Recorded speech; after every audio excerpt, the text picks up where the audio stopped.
নমস্কার, ঈশ্বরের ধন্যবাদ হোক, ঈশ্বরের নাম উচ্চীকৃত গৌরবান্বিত হোক।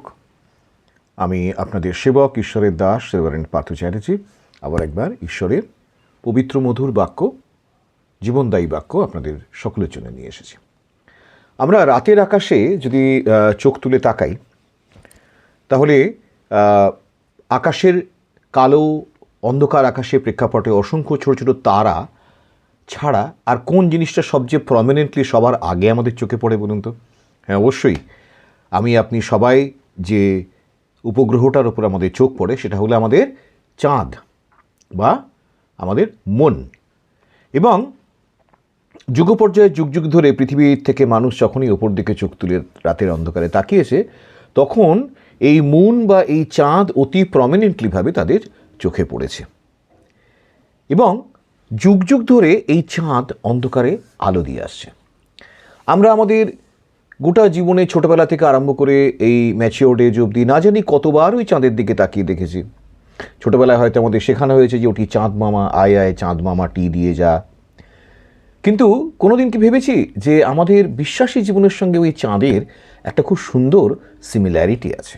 কীরকম না, চাঁদ একটা এমন উপগ্রহ যার নিজস্ব কোনো আলো নেই, সেটা কোনো নক্ষত্র নয়, কিন্তু সে সূর্যের মতো এক মহানক্ষত্রের আলোকে প্রতিফলিত করে।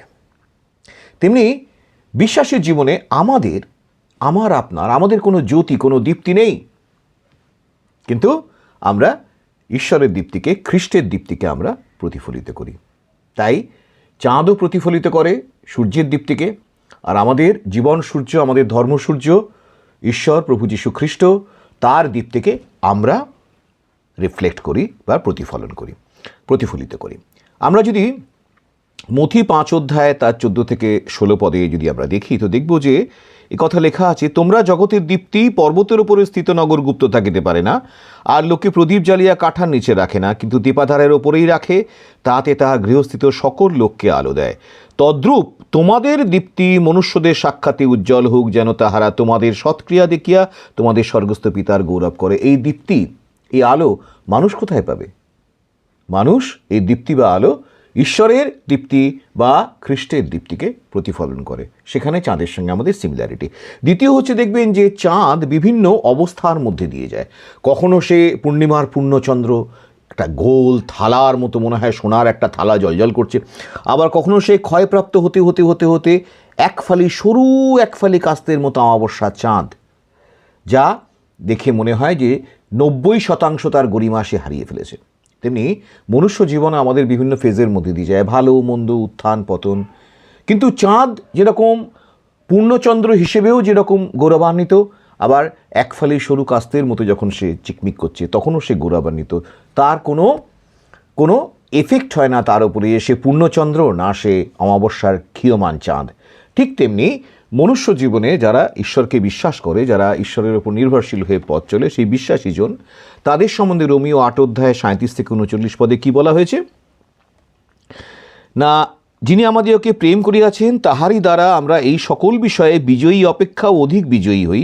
কেননা আমি নিশ্চয় জানি, কি মৃত্যু, কি জীবন, কি দূতগণ, কি আধিপত্য সকল, কি উপস্থিত বিষয় সকল, কি ভাবী বিষয় সকল, কি পরাক্রম, কি ঊর্ধ্বস্থান, কি গভীর স্থান, কি অন্য কোনো সৃষ্ট বস্তু, কিছুই আমাদের প্রভু খ্রিস্ট যিশুতে অবস্থিত ঈশ্বরের প্রেম হইতে আমাদেরকে পৃথক করিতে পারিবে না। অর্থাৎ চাঁদ যখন পূর্ণচন্দ্র, তখন সে পূর্ণ মাত্রায় ঈশ্বরের সে সূর্যের দীপ্তিকে প্রতিফলিত করছে।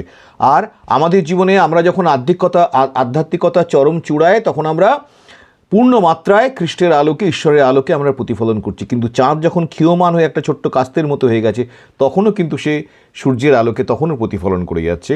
আর আমাদের জীবনে যদি বিপদ আসে, আমরাও যদি ক্ষীয়মান হয়ে পড়ি, তখনও আমরা জানি যে কোনো কিছুই খ্রিস্টের প্রেম থেকে আমাদেরকে বিচ্যুত করতে পারে না। খ্রিস্টের প্রেম আমাদের সঙ্গে আছে, ঈশ্বর আমাদের সঙ্গে আছে না, তাই আমরাও কোনো বিষয়ে ভাবিত হই না।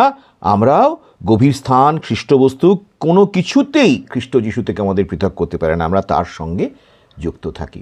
এইখানে চাঁদের সঙ্গে আমাদের সিমিলারিটি। আর ফাইনালি যদি চাঁদকে দেখা যায়, তো অন্ধকার রাত্রিতে একমাত্র চাঁদ যে সেই অন্ধকারের মধ্যে আলো দেয়, ইট শাইনস ইন দ্য ডার্কনেস। আর বিশ্বাসীরা বিশ্বাসীদের সম্বন্ধে কি বলা হয়েছে যোহন প্রথম অধ্যায়ে তার 4 থেকে 5 পদে, যে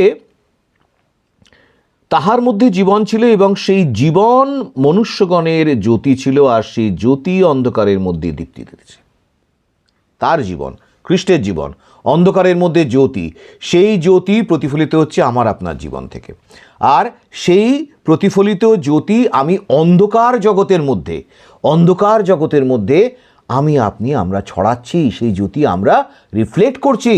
খ্রিস্টের জ্যোতি আমার আপনার মধ্যে দিয়ে অন্ধকার সমাজে, অন্ধকার দেশে, অন্ধকার জনজাতির মধ্যে রিফ্লেক্টেড হচ্ছে এবং তারা খ্রিস্টের আলো দেখতে পাচ্ছে। তাহলে বিশ্বাসীর জীবন হচ্ছে সেই চাঁদের মতো। প্রার্থনা করি যেন প্রত্যেকটি খ্রিস্ট বিশ্বাসীর জীবন যেন চাঁদের মতো যুগ যুগান্তরে, যুগ পর্যায়ে, যুগে যুগে যেন সূর্যের আলো মতো খ্রিস্টের আলোকে রিফ্লেক্ট করতে করতে, প্রতিফলিত করতে করতে যেন অক্ষয় হয় তাদের জ্যোতি, অক্ষয় হোক তাদের দীপ্তি। ভালো থাকবেন, ঈশ্বর আশীর্বাদ করুন, অনুগ্রহ করুন, দয়া করুন। Amen, amen, amen.